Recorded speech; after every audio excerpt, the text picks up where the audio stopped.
kencang dan dia berguling. Dia terengah-engah dan mendengus. Pak pengawas gendut, istrinya dan ibunya terguncang dan terombang-ambing di dalam gerbong. Thomas melaju lebih cepat dan lebih cepat lagi, berusaha mencari ide lain. Pak pengawas gendut bersandar di birai jendela. "Cukup, Thomas!" dia berteriak. "Berhenti!" Thomas berhenti mendadak. "Kemana kau akan membawa kami sekarang?" "Aku tidak tahu," seru Thomas dengan sedih. "Aku sudah kehabisan ide." "Kalau begitu, kita harus membatalkan piknik ulang tahun ini," seru Pak Topan Head. "Sekarang sudah sore, waktu makan sudah lewat dan ibuku ingin pulang." Thomas berharap punya ide lain sebelum dia sampai di Knapford.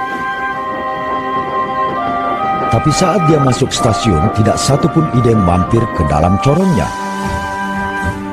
Pak pengawas gendut, istrinya dan ibunya turun dari kereta. Dan dengan siulan pelan, Thomas kembali ke Titmouth dengan hati sedih.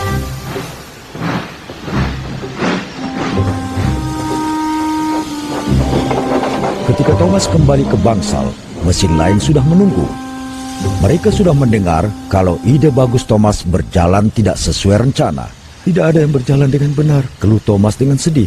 "Jangan khawatir," hibur Percy dengan riang. "Aku yakin ibunya Pak pengawas gendut sudah menikmati cake-nya." "Cake-nya?" seru Thomas.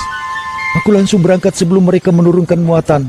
Sekarang ibunya Pak pengawas gendut bahkan tidak akan bisa menikmati teh ulang tahunnya." Thomas menghembuskan uapnya dengan kencang. "Mungkin kalau aku berpikir cukup keras," kata Thomas, "ide lain akan muncul."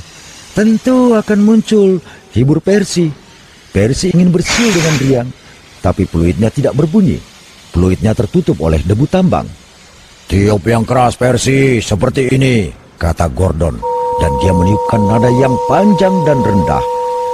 "Aku bisa bersiul lebih merdu lagi," kata Emily, dan dia pun bersiul 2 kali. Tidak. Pelan-pelan dan nyaring selalu jadi siulan terbaik. Siul Henry. Itu dia." Thomas bersiul, "Tut-tut, fluid kita." Mesin-mesin lain jadi bingung melihat Thomas bersiul. "Aku punya ide lain." Pak pengawas gendut, istrinya dan ibunya sedang duduk dengan sedih di ruang tamu ketika kepala stasiun berbunyi. Mereka semua harus pergi ke stasiun Knapford. Thomas dan mesin lain punya kejutan spesial. Ketika mereka tiba di Knapford, mereka hampir tidak percaya dengan penglihatan mereka. Di sana ada bendera dan balon, makanan enak, dan cake ulang tahun. Thomas meniupkan 1 siulan. Dan kemudian siulan-siulan berikutnya, semua mesin bersiul tut-tut-tut, meneriakkan selamat ulang tahun. Dan untuk kali pertama sepanjang hari itu, ibunya Pak pengawas gendut tersenyum tak henti-henti.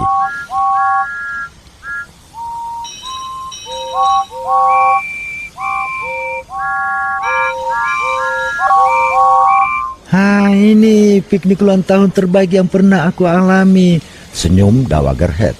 "Thomas," seru Pak pengawas gendut, "ini baru ide terbaikmu." Thomas merasa senang.